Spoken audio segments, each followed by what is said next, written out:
1 Timotius pasal yang 6.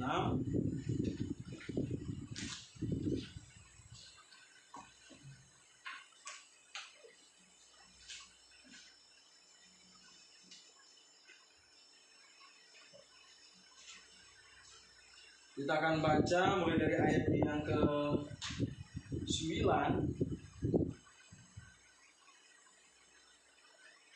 sampai dengan ayatnya yang ke-10.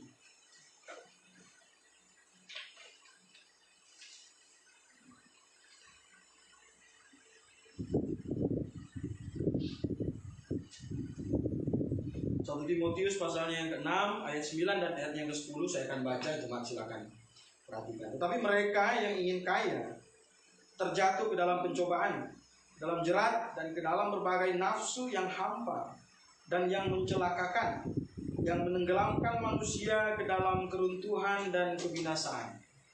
Karena akar segala kejahatan ialah cinta uang, sebab oleh memburu uanglah beberapa orang telah menyimpang dari iman dan menyiksa dirinya dengan berbagai-bagai duka.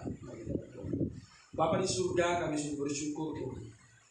Di siang hari ini menjelang sore kami berikan kesempatan untuk mempelajari prinsip-prinsip yang sangat penting Tuhan catat di dalam kebenaran firman. Biarlah ini menjadi bekal dan renungan bagi kami. Kami siap untuk belajar bersama-sama. Di dalam nama Tuhan Yesus kami berdoa dan mengucap syukur. Amin. Nah, hari ini judul khotbah saya adalah benarkah percaya Tuhan Yesus pasti kaya? Ada yang belum dapat ini? Tolong tipu. Ya.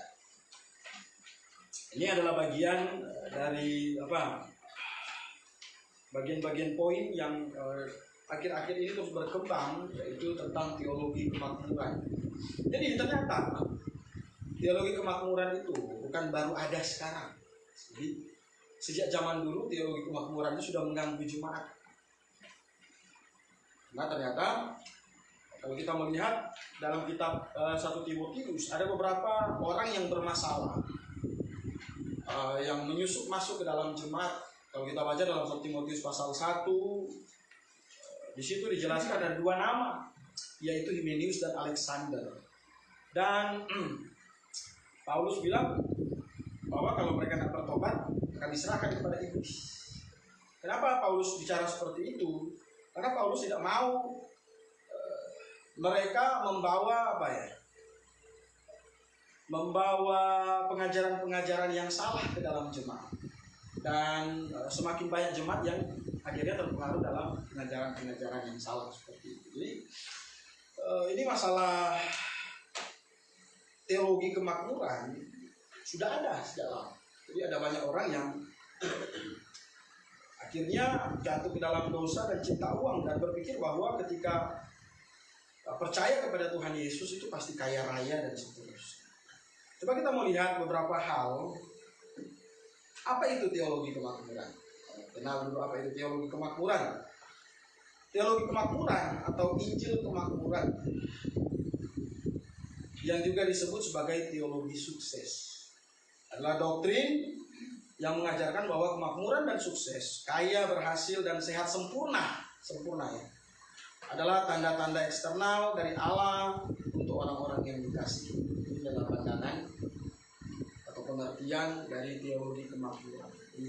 Bahwa makmur dan sukses itu atau ukuran iman itu akan dilihat dari orang itu sukses dan makmur atau tidak. Seperti itu. Katanya kasih Allah diperoleh sebagai ganjaran untuk doa atau jasa-jasa yang baik yang dibuat oleh seseorang. Jadi kasih Allah itu adalah akibat dari jasa baik manusia. Ini adalah pengertian yang sangat mengganggu karena Alkitab tidak mengajarkan seperti itu. Karena ujung-ujungnya begini, dalam teologi kemakmuran ini akhirnya mengajarkan bahwa manusia akan terus menuntut hal-hal yang sifatnya jasmani dan materi kalau dia mengasihi Tuhan. Kira-kira sederhananya seperti itu. Sementara itu, penebusan dosa yang dilakukan Kristus Yesus di kayu salib katanya apa? bertujuan untuk memberikan berkat kesuksesan dan kesehatan. Jadi ini dikutip dari buku yang ditulis oleh Dr. Ron L. Jones dalam buku yang berjudul Jesus, Money and Me. Uang, Yesus, uang dan saya. Jadi orang-orang yang ada dalam ruang lingkup teologi kemakmuran itu berpikir seperti itu, bahwa kalau penebusan Kristus itu sempurna, katanya. Jadi tidak hanya berimbas kepada keselamatan seseorang, tetapi penebusan Yesus Kristus itu sempurna dalam dalam kaitan materialistis. Jadi kalau orang percaya itu nggak mungkin miskin, karena penebusan Tuhan Yesus sempurna. Orang percaya itu nggak mungkin sakit, nggak mungkin ada sakit. Dia akan sehat-sehat terus. Kemudian ada ayat-ayat yang akan dikutip, misalnya Yesaya pasalnya yang ke-53. Oleh bilur-bilurnya engkau menjadi sembuh dan seterusnya. Mereka kutip ayat itu, tapi penafsirannya salah. Nah, teologi ini meyakini bahwa seorang Kristen yang diberkati adalah mereka yang sukses dalam hidupnya. Atau bisa dikatakan bahwa diberkati atau tidak adalah ukuran iman dari seseorang. Jadi sekali lagi, ukuran iman orang itu akan dilihat dari apa yang dia dapat. Kalau dia dapat mobil besar, berarti imannya besar. Kalau mobilnya semakin mahal, berarti imannya semakin besar. Kalau dia dapat Zebra tahun 90-an, bisa jadi imannya kecil. Jadi semua apa yang dia peroleh di dunia ini itu pengaruhnya dari iman. Kalau kamu imannya besar kepada Tuhan, maka Tuhan akan memberikan sesuatu yang besar. Semakin mahal harga rumah, berarti imanmu semakin besar. Berarti iman orang itu diukur dari besar dan banyak yang dia dapat dalam kehidupan jasmania dan materi. Dan teologi ini atau teologi sukses ini juga dikenal sebagai teologi kata-kata iman. Teologi kata-kata iman atau word of faith. Ada nggak orang yang bilang katakanlah seturut dengan iman. Kalau engkau pengen punya rumah, katakan seturut dengan iman. Bukan ada yang bilang begitu. Kalau kamu pengen jalan-jalan ke luar negeri, itu seturut dengan imanmu. Nah, ini teologi yang disebut sebagai teologi word of faith, teologi sukses. Orang percaya memaksa untuk memanfaatkan Allah di sini dalam segala urusan keuntungan yang jasmania dan materialistis. Jadi dalam pengertian seperti ini, akhirnya orang-orang percaya seolah-olah memanfaatkan Tuhan untuk mendapatkan keuntungan. Ini teologi yang jahat. Kan orang begitu kan. Kalau misalnya dia nggak dapatkan keuntungan, dia akan mengukur berarti iman saya kurang. Kemudian bisa aja dia persalahkan Allah. Itu karena dia tidak mendapatkan apa yang seharusnya dia dapatkan dan seterusnya. Jadi kalau dalam kalangan karismatik ada satu praktik yang disebut sebagai word of faith, kata-kata iman. Katakanlah menurut atau seturut dengan imanmu. Jadi kalau imanmu benar, berarti harus terjadi apa yang kamu katakan. Jadi kira-kira seperti itu. Dan istilah yang lain yang berkaitan dengan teologi sukses atau teologi kemakmuran ini, disebut sebagai pengakuan positif. Pengakuan kepada hal-hal yang positif, atau pokoknya hidup kita positif thinking terus. Orang yang jangan melihat bahwa ada hal yang negatif dalam kehidupan kita. Kita tinggal di dunia pasti ada hal yang negatif, nggak mungkin positif semua. Ya, ini adalah imbas atau bagian-bagian dari teologi kemakmuran. Ini merupakan rujukan pada pengajaran bahwa kata-kata pada dirinya sendiri memiliki kuasa atau daya tarik. Kalau orang melihat sesuatu yang negatif, berarti ada sesuatu yang tidak beres dalam hidup. Negatif itu kan apa? Negatif itu bukan cuma sesuatu yang salah, tetapi sesuatu yang negatif itu misalnya kalau positif itu kaya, negatif itu miskin. Nah itu. Kalau positif itu sukses, berarti negatif itu tidak sukses. Kalau positif itu pintar, berarti negatifnya tidak pintar. Jadi segala hal. Tidak hanya bicara kepada hal-hal yang sifatnya materi dan seterusnya. Jadi katanya Setiap kata yang keluar dari diri sendiri itu punya kuasa atau daya tarik. Apa yang Anda katakan, demikian kata para pengajar ya, kata-kata iman itu menentukan apa yang terjadi pada diri Anda. Wah, ini gawat. Jadi akhirnya orang tidak lagi bergantung kepada Tuhan, tetapi lebih kepada diri sendiri. Pengakuan Anda, khususnya pertolongan yang Anda tuntut dari Allah, harus, katanya, diutarakan secara positif tanpa goyah. Maka Allah, coba kita lihat, wajib untuk menjawabnya. Jadi kesanggupan Allah untuk memberkati kita adalah bergantung kepada iman kita. Iman itu, kalau kita iman kita tidak benar, jadi Allah itu nggak sanggup jawab doa. Tapi kalau iman kita besar, Tuhan itu punya kewajiban, bayangin. Jadi yang ngatur Tuhan siapa? Manusia itu. Karena disitu wajib. Ada beberapa tokoh-tokoh yang terkenal dalam teologi kemakmuran ini, misalnya Kenneth Hagin, almarhum sudah meninggal. Kemudian ada yang orang-orang Asia, misalnya Paul Yonggi-cho, orang Korea. Dia sangat terkenal dengan teologi kata-kata iman. Kalau kamu mau minta Pajero, kamu berdoa jangan cuma minta mobil aja. Kamu harus bilang bahwa Tuhan, saya mau minta Pajero. Kalau kamu suka Pajero warna putih, kamu harus bilang bahwa Pajero itu harus warna putih. Nah, itu yang disebut sebagai kata-kata iman. Itu kan orang Korea yang mega church, gerejanya ribuan. Tapi ternyata gereja yang besar tidak menentukan itu benar atau tidak. Itu seperti itu.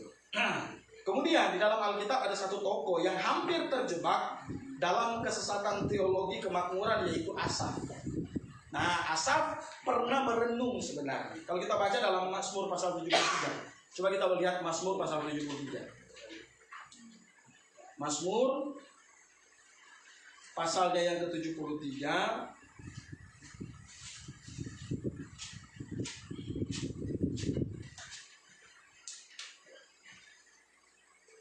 Coba kita lihat ayat 1.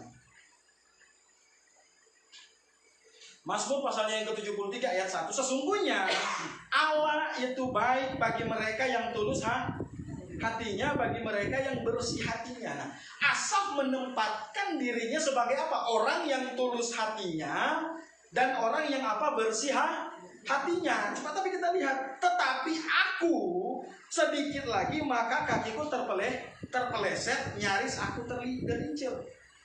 Sebab aku cemburu kepada pembual-pembual. Kalau aku melihat kemujuran orang-orang fasik, tidak ada kesakitan pada mereka, sehat dan gemuk tubuh mereka. Jadi Asaf ini sempat merenung bahwa harusnya Tuhan itu baik kepada kita. Harusnya nggak ada sakit kepada orang percaya. Harusnya orang percaya itu hidupnya baik-baik saja. Harusnya orang percaya itu hidupnya bergelimang harta dan seterusnya. Kemudian harus bilang, hampir saya tersandung. Kenapa? Karena saya lihat yang nggak percaya sama Tuhan justru yang dapat itu. Asaf hampir sempat merenungkan masalah, tapi akhirnya dia sadar bahwa Tuhan akan menunjukkan penghakiman kepada orang-orang yang gemuk-gemuk itu karena mereka tidak percaya kepada Tuhan. Ya, Asaf itu salah satu contoh dalam Alkitab yang hampir. Saudara saudara kita Yesus Kristus. Jadi apa sebenarnya bahaya dari teologi kemakmuran? Sebenarnya dari definisi-definisi yang ada, yang sudah kita baca tadi ya, kita sudah bisa gambar, sudah ada dalam pikiran kecil kita bahwa memang ini sebenarnya harusnya benar. Tapi coba kita melihat sedikit lebih dalam. Apa sih bahaya dari teologi kemakmuran? Yang pertama, bahaya yang pertama adalah teologi kemakmuran adalah Injil palsu atau jelas. Teologi kemakmuran ini adalah Injil palsu, saudara. Injil lain Tuhan tidak pernah menjanjikan di dalam Alkitab bahwa ketika engkau percaya kepada Tuhan engkau akan diselamatkan kemudian dapat plus. Pasti, nggak ada. Pasti. Karena dalam tuntutan teologi kemakmuran, kekayaan, kesehatan yang sempurna itu pasti. Kita nggak menyangkal kaya, kita nggak menyangkal sehat.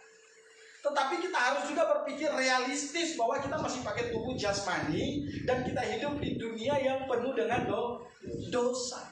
Jadi ada banyak hal kemungkinan terjadi dalam kehidupan manusia yang masih tinggal di dunia ini, dan tidak semua hal itu bisa diperoleh oleh manusia. Dan yang paling penting bahwa Injil keselamatan itu tidak sama sekali tidak bicara kepada kepastian kekayaanmu.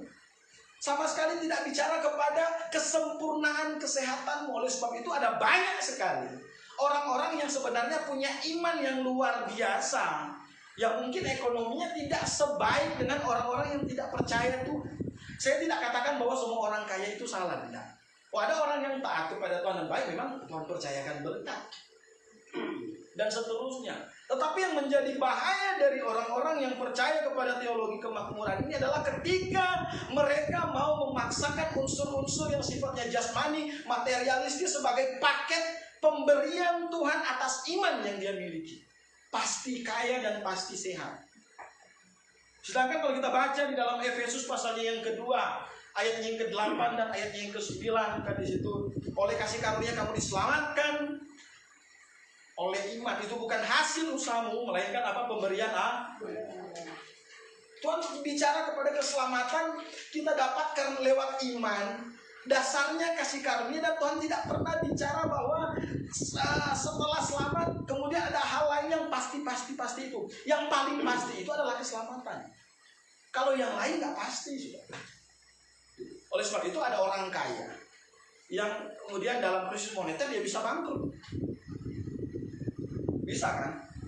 Nah, karena itu nggak bisa dipastiin. Ada nggak orang kaya misalnya dia taat kepada Tuhan, dia punya banyak duit, kemudian waktu krisis moneter, ekonominya goyang, usahanya goyang, kemudian dia apa? Mengalami banyak kerugian. Ada nggak? Banyak. Oleh sebab itu janji di dalam iman keselamatan itu yang pasti adalah keselamatan itu sendiri atau hidup yang kekal. Sekali lagi saya nggak bilang kaya itu salah.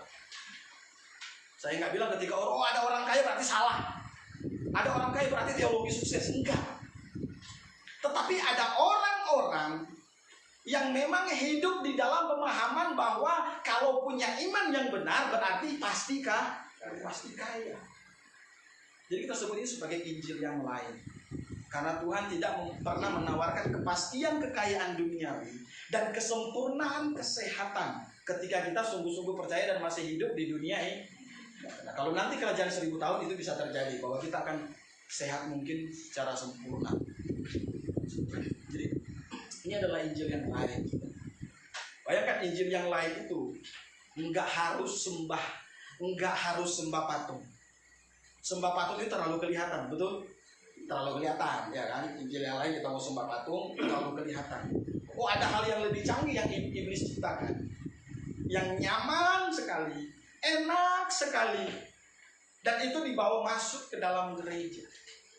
Oleh sebab itu sekarang gereja-gereja banyak terkontaminasi dengan paham-paham yang seperti mengejar kesuksesan yang kesuksesan yang fisik, sukses fisik. Gereja-gereja berlomba-lomba menjadi gereja yang semakin hari semakin besar, tanpa tanpa melihat ini pengajaran sesuai dengan Alkitab atau tidak. Berlomba untuk semakin maju dalam rohani itu bagus. Tetapi kalau cuma berlomba untuk membuktikan bahwa ini gereja saya semakin besar, tetapi kualitasnya nol, itu nggak ada gunanya di hadapan Tuhan. Ketika mayoritas berbondong-bondong datang uji Tuhan Yesus, nanya tentang asal usulnya, nanya tentang kuasanya, ya. Ini mayoritas loh yang datang. Waktu itu mayoritas apa? Judaisme kan. Tuhan Yesus nggak gentar karena dia punya kebenaran, dan dia ajar itu kepada murid-muridnya bahwa engkau akan menjadi yang terkecil di dunia karena kebenaran. Jadi ini bahaya. Kalau banyak orang menganggap ini remeh, saya katakan kita mesti sadar bahwa ini bukan hanya sekedar mentawarkan kita sukses, tapi ini membawa kita kepada Injil yang lain. Akhirnya orang bukannya masuk surga tetapi masuk neraka. Salah satu masalah, misalnya saya kasih contoh, di Galatia, jemaat Galatia itu masalahnya cuma masalah sunat. Cuma masalah sunat. Iman tambah sunat. Ya kan? Kan itu kan gak nyangkal Tuhan Yesus. Betul tidak? Tapi Paulus marah besar. Dia bilang, kok kalian secepat itu berbalik dari yang benar? Kemudian Paulus berkata bahwa kalau ada orang atau sekalipun malaikat atau siapapun itu yang datang membawa Injil yang berbeda dengan apa yang aku beritakan, Paulus bilang apa terbu? Jangan dengar, itu bahaya. Itu cuma masalah sunat. Kok Paulus bilang ini bahaya? Apalagi ini masalah tawaran yang bikin orang senang.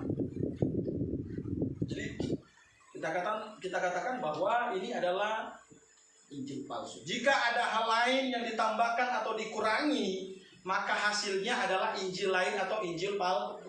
Jadi Injil itu harus benar, konsisten, tetap, tidak berubah.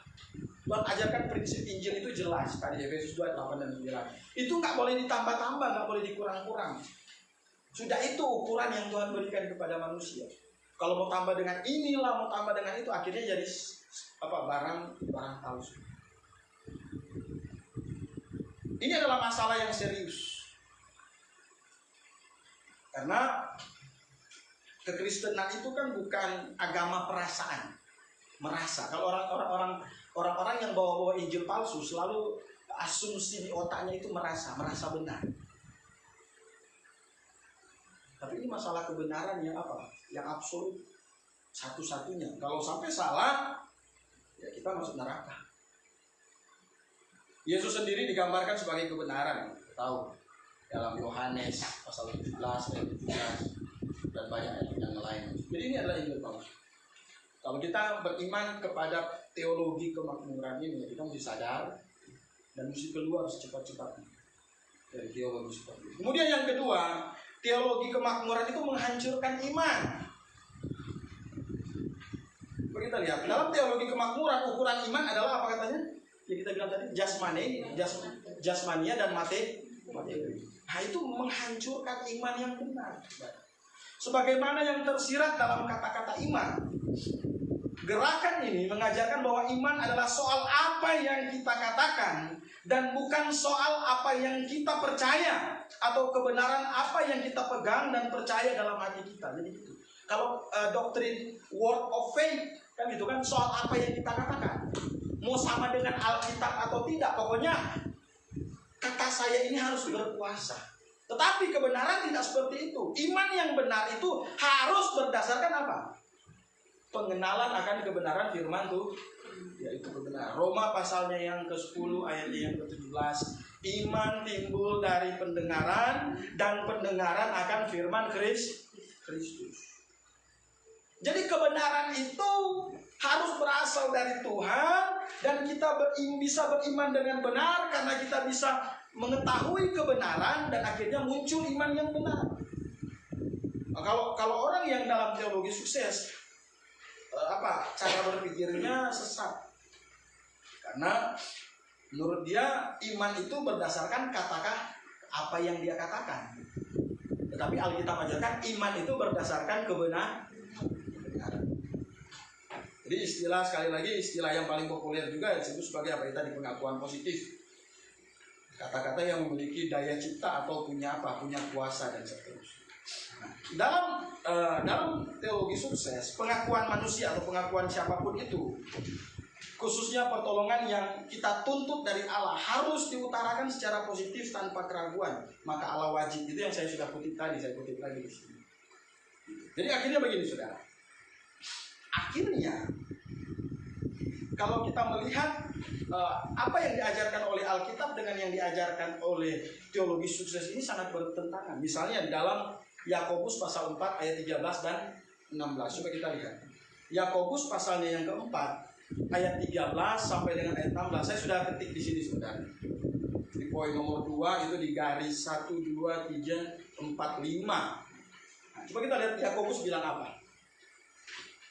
Jadi sekarang, hai kamu yang berkata, hari ini atau besok kami berangkat ke kota Anu, dan di sana kami akan tinggal setahun dan berdagang serta mendapat untung. Sedang kamu tidak tahu apa yang akan terjadi besok. Apakah arti hidupmu? Hidupmu itu sama seperti uang yang sebentar saja kelihatan lalu lenyap. Nah, itu ayat yang sangat apa? Sangat telak menentang apa yang diajarkan oleh word of faith ini. Karena apa? Jangankan mengucapkan sesuatu supaya bisa terjadi. Alkitab bilang ke kita apa? Kita tidak pernah tahu apa yang akan terjadi besok. Kan gini, dalam teologi sukses ini atau word of faith ini bilang kata-kata itu terjadi sesuai dengan menurut iman. Pasti terjadi. Tapi Alkitab bilang manusia itu seperti uap yang punya banyak rencana, ya kan? Tetapi dia nggak pernah tahu apa yang akan terjadi hari besok. Jadi bertentangan dengan apa yang diajarkan oleh teologi sukses. Jadi akhirnya begini, dalam teologi sukses akhirnya akan mendorong setiap orang untuk mengkultuskan manusia. Mengkultuskan siapa? Mengkultuskan entah dirinya sendiri atau entah orang lain sebagai ukuran. Jadi gini, dalam pengajar teologi sukses, dia kalau dia pengajar berarti dia kultuskan dirinya sendiri. Ukuran itu adalah di dia. Dia akan ajak jemaat untuk lihat saya. Bahasa gaulnya apa? Look at me. Lihat saya nih. Saya sukses. Ya kan gitu kan ukurannya. Saya punya mobil. Saya punya rumah besar. Saya punya apa? Saya punya usaha besar. Saya punya duit banyak. Lihat saya. Anda mau jadi sama seperti saya? Kan gitu kan? Iman harus sama seperti saya. Benar nggak? Mirip siapa ngomongnya? Mirip Indra Kents. Indra Kents kan ngomong gitu kan? Yang murah banget yang masuk penjara ini kan? Dia kan ngomong gitu. Kalau aku bisa, kok kalian nggak bisa? Pokoknya orang bawa duit ke dia, gitu. Mirip udah.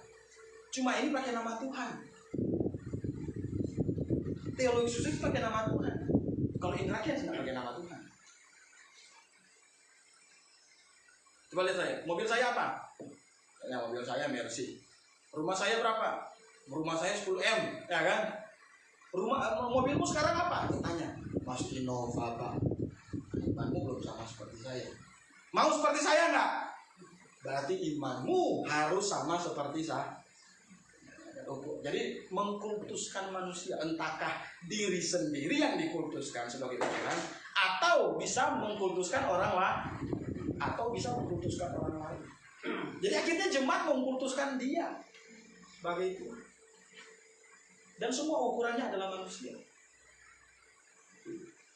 Jadi kalau misalnya Pak Edo punya Avanza, saya punya Vario, berarti iman saya belum sebesar Pak Edo. Kalau Vario harga 18 juta, Avanza harga 250 juta. Bayangkan saya mau kejar imannya Pak Edo itu jauh. Jauh Pak ya, dan 18 juta ngejar sampai 250 juta itu capek Pak. Mana iman Pak Edo itu besar sekali. Kalau semua harus diukur dengan apa? Dengan materi sebagai ukuran. Jadi akhirnya apa sekali lagi teologi sukses ini akhirnya menghancurkan iman seseorang. Coba kita lihat. Akhirnya ada banyak orang yang akhirnya apa? Sedih karena tidak sukses. Sedih dia. Sedih karena tidak kaya. Akhirnya dia sedih karena sakit-sakit. Dan akhirnya apa? Tertuduh sebagai orang yang kurang udah sedih kayak nggak sukses, udah sedih karena miskin kan gitu kan, udah sedih karena ada sakit, kemudian dituduh lagi. Dituduh apa? Imanmu kecil, imanmu kurang, imanmu ini dan itu.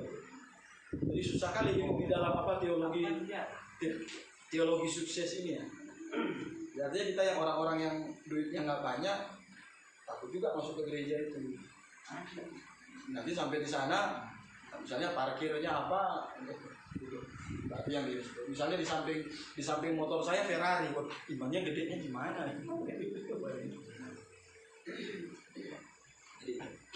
Atau menjadi putus asa di dalam imannya ketika seorang pendeta mengatakan pemuda tersebut sudah disembuhkan walaupun dia tetap sakit parah. Ada juga yang begitu sebaliknya. Jadi gini, Ada orang-orang yang dalam iman sukses, teologi sukses.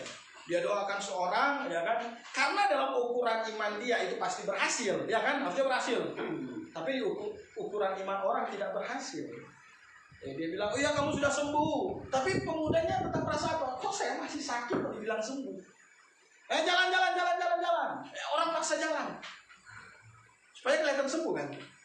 Dari apa? Dari atas kursi roda. Tapi sebenarnya dia nggak sembuh. Dia punya banyak hal yang nggak benar itu bisa terjadi. Jadi sekali lagi teologi kemakmuran itu menghancurkan, membuat nilai iman itu menjadi salah, membuat poin atau hal-hal yang berkaitan dengan iman itu menjadi tidak benar. Orang bisa salah beriman, orang bisa menjas iman kita dan seterusnya macam-macam. Yang ketiga, tapi teologi kemakmuran itu adalah tipologi dari penyembahan berhala. Kan kita sudah paham tadi bagaimana orang yang dalam teologi sukses itu berpikir, kan gitu kan? Nah sebenarnya itu mirip-mirip dengan penyembahan berhala. Kenapa? Dalam perjanjian lama ada banyak sekali raja-raja penentang Tuhan yang selalu menghubungkan berhala dengan kesuksesan. Kesuksesan, kekuasaan, kekayaan dan lain-lain. Misalnya siapa? Firaun, Nebukadnezar. Mereka akan melihat bahwa sukses dan kekuasaan yang mereka dapat itu dari apa? Berhala-berhala. Semakin banyak berhala, saudara. Dalam cara berpikir penyembah berhala, semakin banyak berhala, berarti semakin banyak yang kamu dapat. Karena gini, orang-orang penyembah berhala itu setiap satu tuan itu satu berkat. Oh, ada berhala kecantikan, kan gitu kan? Misalnya Dewi apa? Ada berhala kekuatan, misalnya Dewa Matahari. Ada berhala Jadi semakin banyak dewa, semakin banyak sesembahan, maka itu kesuksesan itu akan semakin besar. Semakin lama dia berkuasa dan seterusnya. Jadi seperti berhala yang mereka ciptakan, padahal yang kebanyakan berhala mereka ciptakan sendiri. Berhala yang mereka ciptakan sendiri dituntut untuk menciptakan kesuksesan, kekayaan, kekuasaan, bahkan ada kecantikan. Kan ada dewi kecantikan. Dewi apa namanya saya udah lupa. Jadi semakin banyak dewa, itu semakin banyak berkat yang diterima. Nah, misalnya di India kan ada dewa Siwa, dewa itu macam-macam perannya. Ada dewa ini macam-macam. Jadi makin banyak yang dia terima, semakin banyak yang dia sembah. Jadi hal ini secara tidak langsung masuk dalam Kristenan lewat teologi kemakmuran. Karena sekali lagi teologi kemakmuran ini akan menuntut Tuhan untuk membalas dengan materi setiap penyembahan yang diberikan. Ketika Firaun sembah matahari, dia berharap matahari kasih apa? Ketika Firaun datang sembah sungai Nil, dia berharap sungai Nil itu kasih apa? Ketika Kleopatra sembah dewa kecantikan, dia berharap dewi kecantikan itu bikin dia makin cantik. Orang teologi sukses itu cara berpikirnya seperti itu. Ketika menyembah, berharap dapat. Itu satu Dan sekali lagi, hal ini sangat bertentangan dengan prinsip-prinsip di dalam Alkitab. Misalnya, coba kita lihat di dalam 2 Petrus pasalnya yang ke-1. 2 Petrus 1.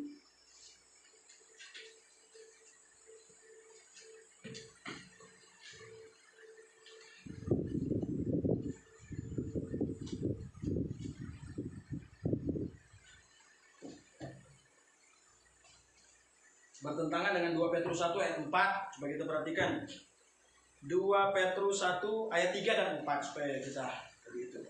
Karena kuasa ilahinya telah menganugerahkan kepada kita segala sesuatu yang berguna untuk hidup, yang saleh oleh pengenalan kita akan Dia, yang telah memanggil kita oleh kuasanya yang mulia dan ajaib. Dengan jalan itu katanya, Ia telah menganugerahkan kepada kita janji-janji apa? Janji-janji yang berharga dan yang sangat besar, supaya olehnya kamu boleh mengambil bagian dalam kodrat ilah.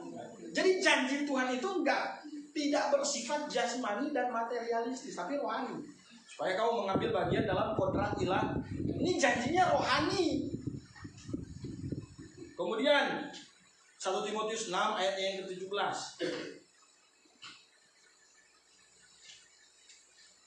1 Timotius pasal yang ke-6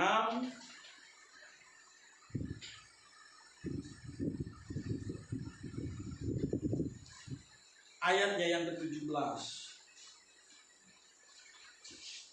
1 Timotius pasal 6 ayat yang ke-7. Peringatkanlah kepada orang-orang kaya di dunia ini agar mereka jangan tinggi hati dan jangan apa? Berharap pada sesuatu yang tidak tentu seperti kekayaan, melainkan kepada Allah yang dalam kekayaannya memberikan kepada kita segala sesuatu untuk dinikmati.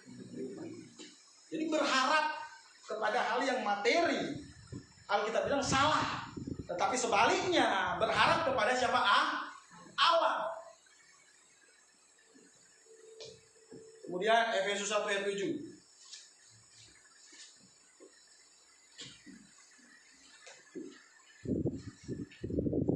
Sebab di dalam Dia oleh darahnya kita beroleh penebusan yaitu pengampunan dosa menurut kekayaan kasih karunia. Jadi semua Tuhan bilang hartanya sifatnya rohani. Kalau mau apa? Kalau kita benar-benar mau berharap, itu yang Tuhan kasih. Jadi banyak-banyak ayat yang lain. Jadi sekali lagi teologi kemakmuran adalah tipologi dari penyembahan. Ya, penyembahan berhala yang dimodernkan. Oleh sebab itu Tuhan bilang kita tidak bisa menyembah dua Tuhan. Menyembah Allah yang benar dengan menyembah apa? Mamon. Tapi sekarang banyak gereja membawa mamon kemudian disatukan dengan Allah yang benar. Seakan-akan sedang menyembah Allah yang benar, tetapi sebenarnya sedang menyembah mamon. Kemudian yang keempat, yang terakhir, bahwa teologi kemakmuran pada intinya adalah ingin kaya. Ini yang mesti kita mengerti antara ingin kaya dan ingin diberkati oleh Tuhan. Ingin kaya dan ingin diberkati oleh Tuhan. Anda mau ingin kaya atau ingin diberkati oleh Tuhan? Ingin kaya dan diberkati oleh Tuhan, kita bilang adalah dua prinsip yang berbeda. Diberkati oleh Tuhan adalah hidup yang bergantung pada kehendak Tuhan dan bersyukur kepada Tuhan. Nah, itu diberkati oleh Tuhan. Kalau ingin kaya apa? Sedangkan keinginan untuk kaya adalah keputusan yang berdasarkan hawa nafsu. Oleh sebab itu dalam Alkitab, ingin kaya itu sekali lagi konotasinya negatif. Paulus bukan tidak pernah ketemu dengan orang kaya. Oh, di dalam Alkitab bukan berarti nggak ada orang kaya. Ada, Abraham orang kaya. Siapa lagi dalam Alkitab yang tercatat orang kaya? Ayub, orang yang paling kaya di daerah timur, yang paling kaya loh. Artinya dia yang paling sultan di situ. Salomo, apa yang dia nggak punya? Jadi gini, Tuhan nggak pernah bilang kaya itu salah. Tapi yang Alkitab tentang ingin kaya itu yang salah. Karena apa? Kalau sudah punya keinginan akan melahirkan tindakan-tindakan yang apa? Melukai kerohanian kita. Kalau orang yang apa diberkati oleh Tuhan, berarti kekayaan yang dia miliki sekarang itu karena dia benar-benar apa bersyukur dan mengandalkan Tuhan. Dan itu dia nggak pernah ukur dari iman saya besar atau iman saya kecil, enggak, saudara. Ingin kaya akan menjauhkan kita dari Tuhan. Tetapi orang yang diberkati oleh Tuhan akan semakin bergantung kepada Tuhan dan tidak pernah menyalahkan Tuhan dalam kondisi apapun. Kalau misalnya hari ini Tuhan kasih saya harta sekian, kemudian 5 tahun depan Tuhan ambil harta itu, karena prinsip saya diberkati oleh Tuhan, saya tidak akan pernah menyalahkan Tuhan ketika Tuhan ambil itu satu hari. Entah karena apa ya, gempa bumi lah, kan bisa aja kan. Karena apa? Entah karena apa, kuasa alam ya. Peristiwa-peristiwa alam. Ada orang yang miskin mendadak karena hal-hal yang seperti itu bisa. Tapi kalau misalnya kita amin-amin ya, kita nggak meminta itu. Tapi kalau ada hal yang sangat tidak enak terjadi dalam kehidupan kita, kalau kita berpikir bahwa kita itu diberkati oleh Tuhan dan dipimpin dan dicukupkan oleh Tuhan, kita nggak boleh salahkan Tuhan ketika ada hal yang tidak baik terjadi. Nah, kalau orang yang ingin kaya, ketika dia tiba-tiba miskin, dia bisa marah Tuhan. Tuhan, kok saya bisa miskin? Kok Tuhan saya bisa susah? Dan seterusnya. Dan sekali lagi, kalau Kalau kita baca di dalam Filipi pasal 4 ayat yang ke-13 mengajarkan bahwa Allahku katanya akan memenuhi segala keperluan kita menurut kekayaan dan kemuliaannya, bukan memenuhi segala keinginan kita. Nah, Alkitab bilang akan memenuhi segala apa? Keperluan kita. Alkitab tidak ajarkan bahwa memenuhi segala keinginan, karena keinginan itu lebih kepada hawa nafsu manusia. Oleh sebab itu Tuhan bilang kalau kamu berdoa untuk memuaskan hawa nafsumu dalam tanda petik ingin, maka Tuhan bilang itu doa itu nggak akan dijawab.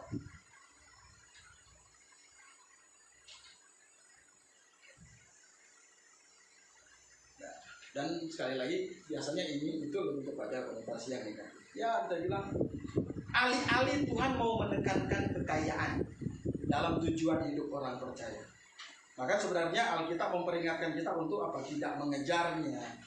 Orang-orang percaya khususnya para pemimpin gereja apalagi. Kalau kita baca dalam 1 Timotius 3 ayat 3. Kemudian jangan cinta uang dalam Ibrani pasalnya yang ke-13 ayatnya yang ke-5. Cinta uang adalah akar dari segala kejahatan. 1 Timotius 6 ayatnya yang ke-10. Kemudian Tuhan Yesus memperingatkan katanya supaya berjaga-jaga dan waspada, hidupnya tidaklah bergantung kepada kekayaan. Kita bisa lihat dalam Lukas pasalnya yang ke-12 ayatnya yang ke-15 dan 1 Timotius 6 ayatnya yang ke-15. Jadi kita harus melihat bahwa ingin dan diberkati oleh Tuhan. Kalau ingin kaya dan ingin diberkati oleh Tuhan itu dua prinsip. Kalau Kristen harus berdoa kepada Tuhan, prinsipnya saya mau diberkati oleh Tuhan. Dalam Alkitab, Yudas adalah tokoh dalam Alkitab yang ingin kaya. Waktu dipercayakan pegang duit, dia korupsi, ingin kaya. Kemudian dia jual gurunya, berapa katanya? 30 keping. Karena ada keinginan yang timbul. Dan hal ini bisa menghimpit pertumbuhan iman orang. Ingin kaya itu akan menghimpit. Nah, kita ingat dalam Markus pasal 4 ayat 19 itu ada perumpamaan Tuhan Yesus mengenai apa? Benih yang ditabur. Dan salah satunya katanya apa? Jatuh di apa? Semak yang berdu. Ketika dia mulai bertumbuh, dia terhimpit oleh semak-semak itu. Dan Tuhan Yesus jelaskan apa semak itu? Semak itu adalah kekayaan. Jadi kekayaan itu kalau orang punya pikiran ingin kaya, itulah yang akan menghimpit pertumbuhan bukannya bertumbuh malah dia akan mati. Jadi artinya apa? Ya orang-orang yang dalam teologi sukses itu intinya ingin kaya, bukan ingin diberkati. Bahasanya aja yang ingin diberkati. Tapi sebenarnya pengen kah? Dan kebanyakan yang mantan-mantan pengusaha yang tahu bagaimana cara supaya dapat uang banyak. Dan cara yang sekuler itu dia bawa ke dalam gereja kan gitu kan. Jadi bisnis yang sekuler itu dia terapkan di dalam kerohanian. Tinggal pakai nama Tuhan. Marketingnya sama. Dan Alkitab tidak pernah ajar supaya nggak cari uang. Enggak, bukan itu. Jadi prinsipnya aturannya kita mesti pahami dengan jelas. Malah Tuhan bilang ya cari uang. Harus kerja lebih rajin dari orang yang tidak percaya kepada Tuhan. Dan bagaimana pada akhirnya orang-orang yang seperti itu? Coba kita lihat Yakobus 5. Yakobus pasalnya yang ke-5.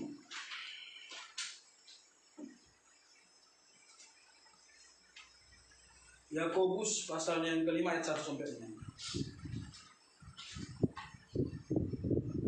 Yakobus pasalnya yang ke-5 ayat 1 sampai 6. Jadi sekarang, hai kamu orang-orang kaya, menangislah dan merataplah atas sengsara yang akan menimpa kamu. Tentu ini Tuhan bicara kepada orang kaya yang tak percaya Tuhan. Kekayaanmu sudah busuk dan pakaianmu telah dimakan ngengat. Emas dan perakmu sudah berkarat dan karatnya akan menjadi kesaksian terhadap kamu dan akan memakan dagingmu seperti api. Kamu telah mengumpulkan harta pada hari-hari yang sedang berakhir. Karena Tuhan mau harusnya orang kaya itu percaya kepada Tuhan. Apalagi menjelang kedatangan Tuhan yang kedua kan.